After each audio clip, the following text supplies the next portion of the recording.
So when I graduated from a bachelor's, I wanted more education, so I had to take a couple extra business classes for prerequisites. So I took like economics, financial accounting, and a finance class, so three different classes.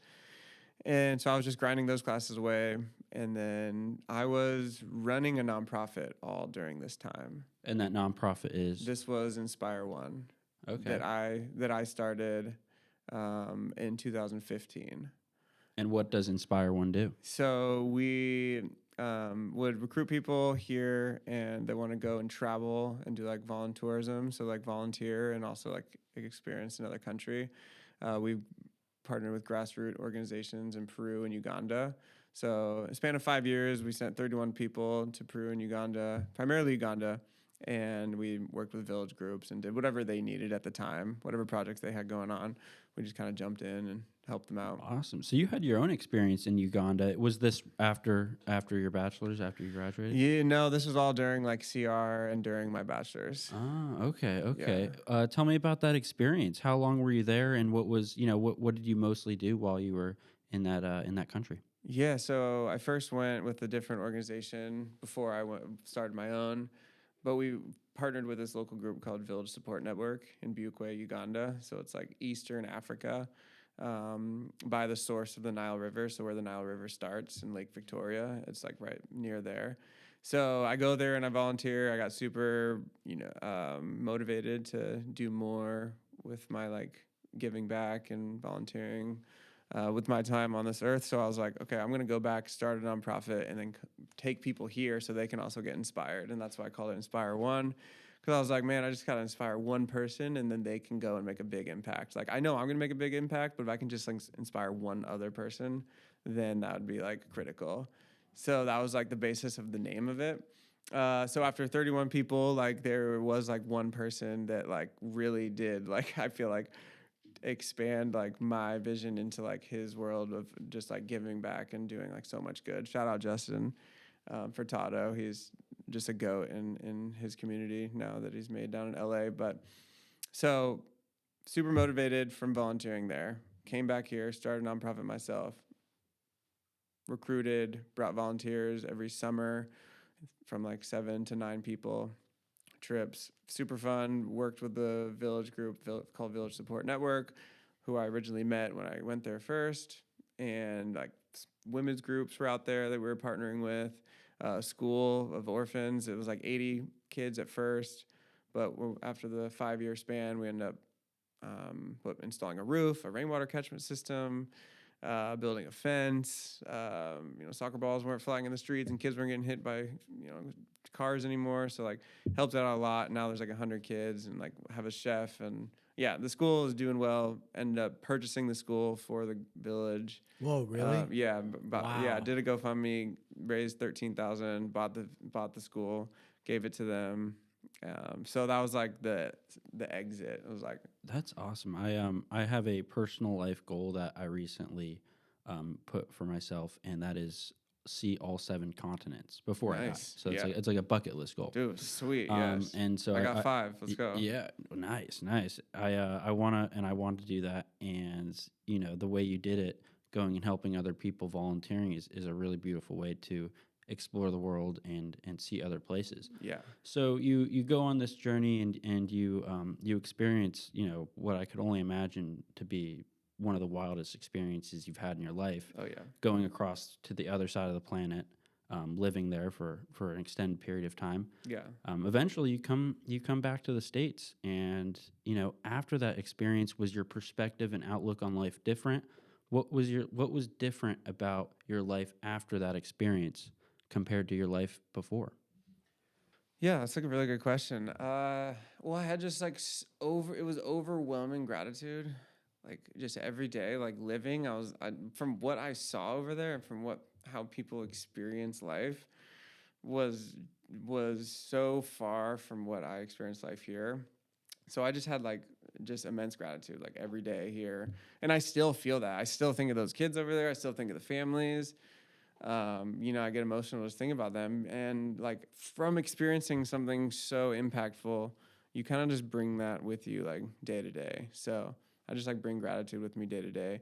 almost to the point where like I don't even be getting mad at a lot of things I should be getting mad at because I'm just like, man, I'm so grateful. Like I'm not even gonna be upset with this right now. That's true. So, I have noticed the way you go about things, you're just like never upset, never yeah, pissed off. Like even like some of the problems that we've ran into like from other people where yeah, like where it's like you're just like so chill about it. Like you gotta be. Yeah, it's pretty cool. What went right and what went wrong Mhm. running the nonprofit? I think what went right was doing a lot of continuous and consistent fundraising. So we did these rummage sales once a month, and it really was a way to like communicate with the community, like what we're doing. Like, so we always like have a reason to post and like talk and like, hey, donate this. Not everybody wants to donate money, but I figured this idea that we could accept like clothes or like rummage sale or yard sale stuff, store it in a storage unit, and then once a month take everything out of the storage unit and sell it at a yard sale. And some people would usually donate their yard. So basically, I got the yards for free and I got the stuff for free, and then I'd just show up on a Saturday and sell things. And with the least amount of money we made on a day was like 500, but we'd usually make around like 1,000.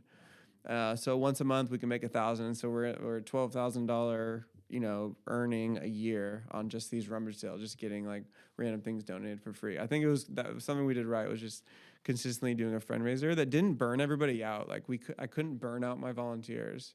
A lot of groups will, need a lot from their volunteers to function. And, I've been a part of the nonprofit world. I did Rotary. I've been president. I've sit on so many boards, and it's hard to like see people come and then go because of, they don't have the commitment. So I created like a low commitment way for people to volunteer and not feel like overwhelmed, like, show up in one day, once a month and help us do this yard sale.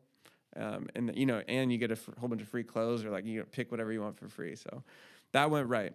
Consistent fundraisers, not overwhelming volunteers. And then what went wrong? I feel like I really don't know. I wish I could ask all my volunteers that, but yeah, I'm unsure. Ladies and gentlemen, this episode is sponsored by AAA Productions, a Humboldt County video production company helping businesses create strategic, professional video content. If you've been wanting to start making video to grow your socials but don't know where to begin, AAA Production offers consultation and customized production packages to help you build a sustainable content strategy. Use the links below to get started today. Thank you, and back to the show. What ended up being the main reason why you stopped doing the nonprofit stuff? Well, the main was COVID happened. Really? Yeah, COVID was so the we reason? we were communicating with the nonprofit over there. We purchased the school in 2018, and then 2019 sent a volunteer, and then in 2020, we were talking about volunteer sending, and because every year we communicate that, and because usually the months were June and July, we would send volunteers. They have bunk beds ready for us during those months, at this safe house thing that we help like build some infrastructure at, and COVID happened and that shut it down. Wow. Well, to walk away from that experience, do you feel like you've made a difference on their lives? Yeah, definitely, for sure. Yeah, it was, all for the kids. There's 100 kids at the school. They benefited the most from our efforts. Having a place where they could go to school is one thing, but they weren't being fed. So the need that I identified was like, dude, these kids are not being fed at the school, and they're here from 8 to 3. And who knows, dude, they come not eating breakfast. Mhm. Do they eat dinner before? Yeah. Okay, so we're looking at kids who haven't ate since how long? I'm like, bro, I can't. What? And then they're literally like keeling over, like can't focus. Some of them are like just fading away. I'm like, dude, not all of them. Don't get me wrong. This is not like some, starved starved children's school. It's just that's the reality. Like some of these kids really were starving. I'm like, okay, got to get them a kitchen, got to hire some chefs, got to build them a fence because they can't be getting hit. I just felt like I could have an impact on them, identify the problems, but I wasn't trying to bring flushing toilets or solar panels, or like some people want to donate solar panels or donate like things that I could bring over there. And like, no, I wasn't bringing over anything. I'd bring over cash and infuse their economy, buy their local school books or buy, whatever they needed, but purchase from them. I didn't want to just bring in stuff. But yeah, so I try to do it as ethical and just as mindful as I could. So you made $12,000 a year just on fundraising. Did you do other stuff to supplement that the nonprofit income? Yeah, that was like the last couple years. Other things that we did were fundraisers through Rotary. They helped us. Some of those raise like $5,000 in a weekend. Do like art and wine or food and wine pairings. Nice. Yeah. And then you would use that money and you would infuse Uganda's economy. Yeah, the local village And economy. then how far does a dollar go in Uganda? So at the time, $1 was like 4,000 their money. And if you want an amazing lunch with a drink and you're full, we're talking 500 of their money. So that's like, we're talking $1 a day is breakfast, lunch, and dinner. Those commercials aren't wrong when they say like $1 a day can feed. Dude, $1 a day, they're hyped. holy crap. They're hyped. That's amazing. Yeah. Dude, it is amazing how much money, how far our money goes there. I don't know what it is now, but I'm sure it's the similar situation. Yeah. So after COVID happened, you shut it down. What lessons did you take away into building Matthew's Lawn Care? Well, I just always maintain that just like ethical and moral behavior.